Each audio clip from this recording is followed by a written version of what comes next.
Carlos de la Torre, ministro de Finanzas. Buenos días, bienvenido a Contacto Directo. Muy buenos días, Alfredo. Un gusto estar aquí con ustedes. En el informe de minoría de la Comisión del Régimen Económico, el asambleísta Henry Kronfeld cuestiona que están inflados los ingresos tributarios en alrededor de 700 millones y los ingresos petroleros en 1.300 millones. Estas cifras son ajustes del SRI y las cifras petroleras toman en cuenta las preventas de petróleo que está renegociando el ministro de Petróleo precisamente porque está todo prevendido. Habría que ver cuáles son los argumentos para hacer estas aseveraciones. Hay que entender que el cálculo de los diferentes rubros del presupuesto general del Estado, en este caso de la Proforma, responden a bases técnicas, análisis que se van realizando sobre hechos reales. En el caso de petróleo, inclusive desde una perspectiva conservadora, se analizan potenciales flujos sobre la base de lo que ha sido la historia reciente. Es decir, no se agregan elementos sobre la base de expectativas que todavía no se realizan. Respecto a la disminución del déficit fiscal que se registra en la asignación para servicio de la deuda, ¿por qué se produce esta disminución? Porque no se ha dado información sobre eso en la comisión. ¿Es contable o se recompró algún tramo de la deuda? ¿Cuál fue la operación que se hizo al respecto?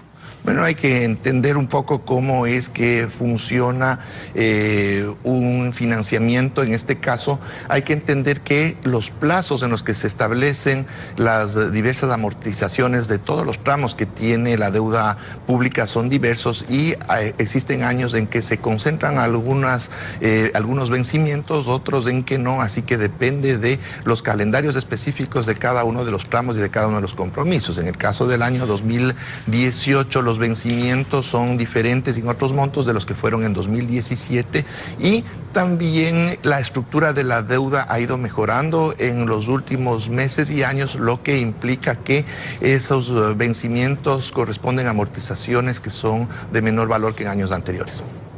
Sobre la deuda y su techo del 40%, según el presidente de la República, este techo fue sobrepasado, pero de nuevo se contabiliza la deuda como se hacía durante la presidencia de Rafael Correa, y se afirma que solo es del 28.8%. ¿Por qué se contradice el presidente si es cuestión de que él mismo reforme el reglamento del Código de Planificación y Finanzas? ¿Por qué no lo hace? Esto no es un tema de opiniones, es un tema técnico. Existen bases técnicas y metodológicas a nivel internacional y existe una normativa interna que establece que el monto de endeudamiento público que se considera en relación al techo constitucional corresponde a la deuda consolidada y en este caso estamos 10 puntos por debajo de ese nivel. En gastos corrientes aumenta en bienes y servicios de consumo de 2.206 millones a 2.836 millones de dólares, o sea, 630 millones. ¿Para qué son estos gastos? Porque tampoco al respecto ha habido mayor información en la comisión. Bueno, es importante entender un elemento estructural que existe en términos del manejo presupuestario. El Estado tiene la obligación constitucional de proveer servicios de educación, salud, seguridad interna y externa y judiciales a los ecuatorianos y la población va creciendo de año a año. La cobertura de esos servicios desde ya no es la que nosotros quisiéramos y siempre tenemos que estar trabajando para proveer con estos servicios de mejor manera a los ecuatorianos y por tanto este es un rubro que tiene que ir creciendo necesariamente conforme crecen las necesidades del país. Ahora, pero para eso hay el rubro de los sueldos que también crece porque hay pues obviamente un escalafón que se tiene que ir incrementando cada año, pero sobre bienes y servicios esa es la duda, se dice que es para espionaje, que es para gasto de publicidad, en general, por ejemplo, respecto a educación, a salud y a seguridad, que son los gastos básicos del Estado, ¿en qué serían estos bienes y servicios? Se puede decir cualquier cosa, pero en los bienes y servicios también se replica la misma estructura de sueldos y salarios. Necesitamos adquirir bienes y servicios para las escuelas que se incrementan año a año, los hospitales que se incrementan año a año. Entendamos que el manejo presupuestario responsable implica la cobertura de servicios que van dirigidos principalmente a los más pobres y estamos en ese esfuerzo y siempre vamos a tener que tratar de ampliar la cobertura y no solo es contratando más maestros, contratando más médicos, sino abasteciendo a los hospitales, a las escuelas de todo lo que necesitan para que esos servicios sean de calidad y abarquen cada vez a mayores números de la población. Ahora pasemos al proyecto urgente. En el proyecto de urgencia económica, en la parte que se refiere a los medios de pago electrónicos, ¿por qué se reforma el Código Monetario y Financiero para incluir al sistema financiero privado en la obligación de proveer de liquidez al sistema, cuando eso es competencia del Banco Central, o esa competencia se podría transferir directamente si de lo que se trata es de que haya disponibilidad de billetes? A ver, aquí hay que entender que fue un pedido desde hace tiempo atrás del sistema financiero privado, principalmente, de hacerse cargo de la operación del dinero electrónico. Pero esto, que es lo que se está impulsando con estas reformas normativas al Código Orgánico Monetario y Financiero, también implica un ejercicio de corresponsabilidad. No se puede entregar un mecanismo de pago que tiene una proyección muy importante y de negocio, principalmente para la banca privada, sin que exista una corresponsabilidad de que su cobertura pueda ser ampliada en beneficio de los ecuatorianos para que demanden menos dinero físico que afecta a la economía nacional, esa demanda de billetes, pero que por otro lado esa corresponsabilidad se transmite en que el no cumplimiento de metas determinadas implica que estas instituciones tengan que cubrir con la importación de billetes lo que no pueda abastecerse desde el uso del dinero electrónico ya bajo su operación. Respecto al costo de las transacciones electrónicas, existen desde muchos años transacciones electrónicas, pero evidentemente un elemento que desalienta es el costo de ellas. Se cobran pues 35 centavos más el IVA.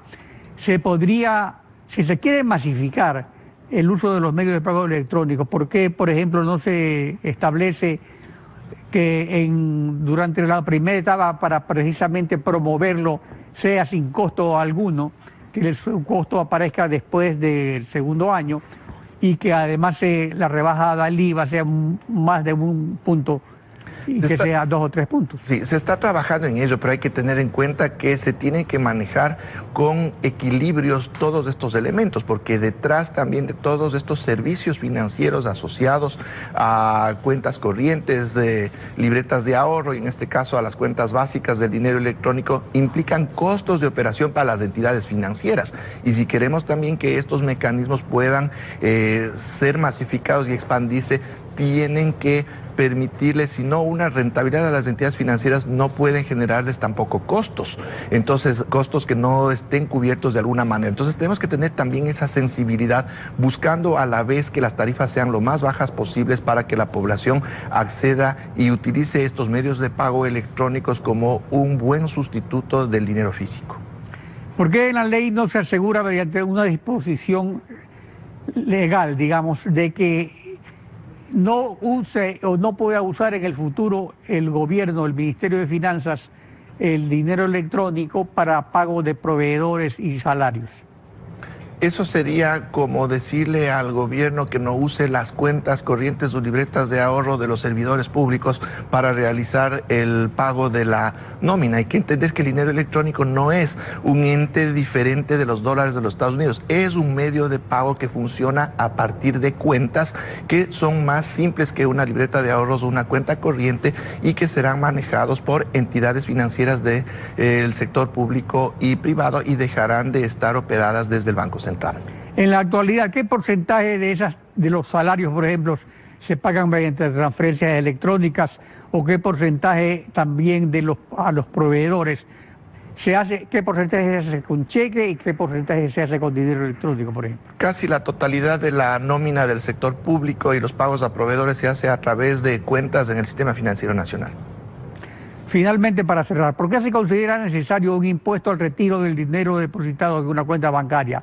¿No crearía eso un ambiente de desconfianza parecido al que hubo cuando hubo la crisis del Sucre, de que se puso un impuesto en transacciones bancarias y la gente tuvo desconfianza y no depositaba su dinero? Desgraciadamente hay sectores con intencionalidad política que quieren manejarle desde esa perspectiva, generando miedo y preocupación en la población, pero su interés fundamental es tumbarse la ley completamente, y atacan también este espacio que lo que busca es desincentivar el uso de dinero efectivo, pero para cantidades muy importantes. La mayoría de los ecuatorianos no vamos a retirar $5,000 en billetes cada mes de los bancos, y por tanto a más del 99% 90% de los ecuatorianos no nos va a afectar. Y se han establecido asimismo las excepciones para los sectores que por su naturaleza sí utilizan dinero en efectivo en sus transacciones, como es la construcción, el sector agrícola y el sector pesquero. Carlos de la Torre, ministro de Finanzas, gracias por participar en Contacto Directo. Muchas gracias también.